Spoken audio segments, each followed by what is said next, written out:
You know why? Because any heart that's been touched by Christ, that's been set free, that's been given so much from God, has nothing left to do but turn around and express a heart of gratitude and thankfulness and praise to God.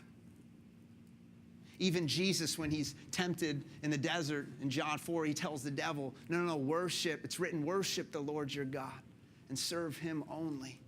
Jesus is telling the devil to worship, you know. This is what the Bible says, worship God. That's God's call to us. Guess what? That's what we're going to do for all of eternity is worship God. I heard somebody say once, like, man, we're in really big trouble if we don't like to worship God on earth, because when we get to heaven, it's going to be a big disappointment. We're going to worship God forever.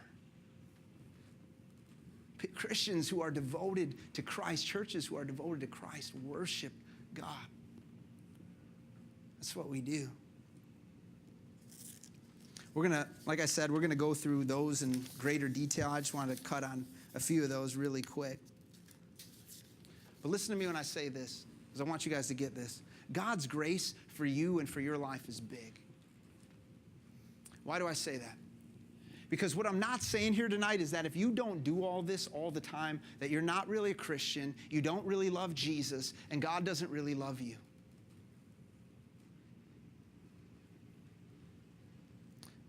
Nobody in here is perfect, myself included in that mix. I'll be the first one in line to say that I'm not. But perfection is not our aim. Pursuing Christ is. And so my question, and the question for us to wrestle with and answer tonight in our own heart and life, is not how is my perfection, but how is my pursuit? What does that look like? Do I even have a pursuit?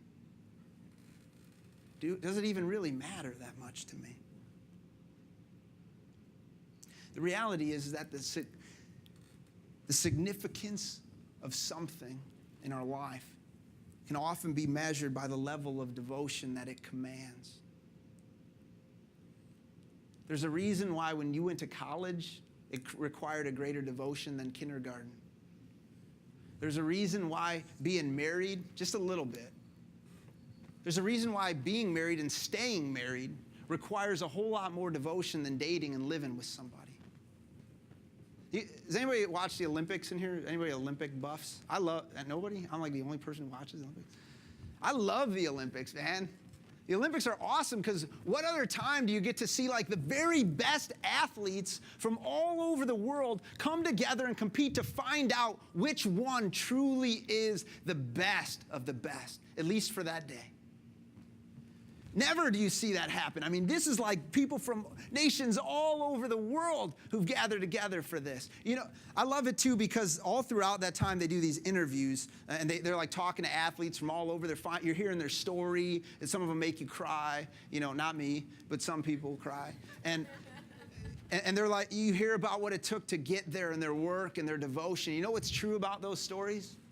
Never once do you hear the story of like the Olympic athlete whose regular daily regime was Twinkies, Guitar Hero, a pack of smokes, and afternoon naps, you know? You just never hear about that guy. And if you did, we'd all be in the Olympics. But I was reading about Michael Phelps. You guys know who he is. He won a whole bunch of medals. And I was reading about this guy's regimen, and I was like, good God, this man loves the water. This guy, his diet, just his diet alone, this man eats 12,000 calories a day. That's 6 times the average man, okay? That's ridiculous. And he doesn't just do it because he's hungry. He does it because he's like in training. He trains to eat 12,000 calories. What do you got to do for that? This guy swims every day. This guy trains for 6 hours a day. He swims, he bikes, he does weights. I mean, it's crazy. They say an average week for him is about 50 miles in the pool. Most of us won't move 50 miles this month. He'll do 50 miles in the pool this week. And here's what's even crazier about that. He's done that every day for the last 12 years of his life, since he was 11 years old. That's ridiculous. I mean, You might even call that dumb. But for what? For what? Is he just like the water or wearing that Speedo? You know. Devotion has a goal. It has an outcome. The outcome of Michael Phelps' devotion to swimming was Olympic gold medals, money, and fame. How about the outcome of our devotion to Christ? What does our devotion to Christ lead to? Well, let's read it. It's at the very end of this chapter, verse 47. After all these things, it says, "And the Lord added to their number daily those who were being saved." That was the outcome of their devotion. You know what I think is amazing about that is I think when we think about a devotion to Christ, what we think is going to happen is that we're just going to be more spiritual. We think like we're going to be more blessed. Maybe we're going to get more stuff from God. You know, we might become that superstar. Like I was a normal Christian. Now I'm kind of a superstar Christian. I might even lead a small group. You know what I mean? I'm moving into the realm of superstar here. But that's not what it says happened here. Their devotion to Christ led to people being saved. I love how the book ends to just this text, okay? Because if you guys remember, and I shared that whole background scene, this whole story started with people getting saved. What's at the end of the story? People get saved.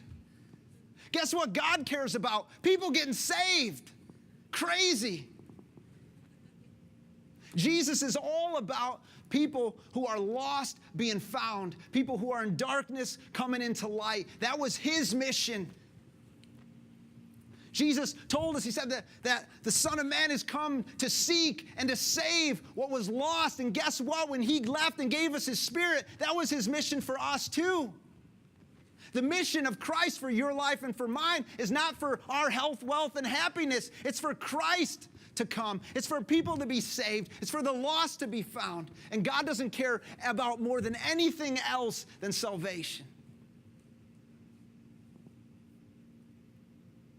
Now, I don't know about you, but like a man can devote his life to swimming and get a whole bunch of cool medals that'll rust and perish when he dies. And that's all fine. But I think it's pretty amazing that a man can devote his life to Christ and in that devotion impact others' lives for all of eternity. That's what we've been called to. That's our mission and that's our devotion. Our devotion is about people being saved. I don't know that there's anything cooler than that. I mean, I can't imagine that there's a better mission for us as God's people or the church than that one. If you can think of one, let me know. We get called to share in the very mission that Christ came for.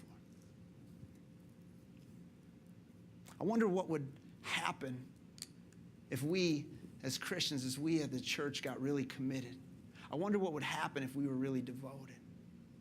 I wonder what it would look like in our world. I wonder what it'd look like in our church. I wonder what it'd be like for you in your life, in your world. You know what the greatest thing of it all is that Jesus set us free to be devoted to him. And we get to be that because he was so devoted to us. Because he is so devoted to us. We are free to be devoted because there isn't anybody in all the world more devoted to you than Christ. My prayer for us as a community, as a group of people here at the Edge is that we would become a people devoted to Jesus, devoted to him in such a way that like this early church, we see people saved. We see the lost found. We see the broken healed because Christ is the center of us.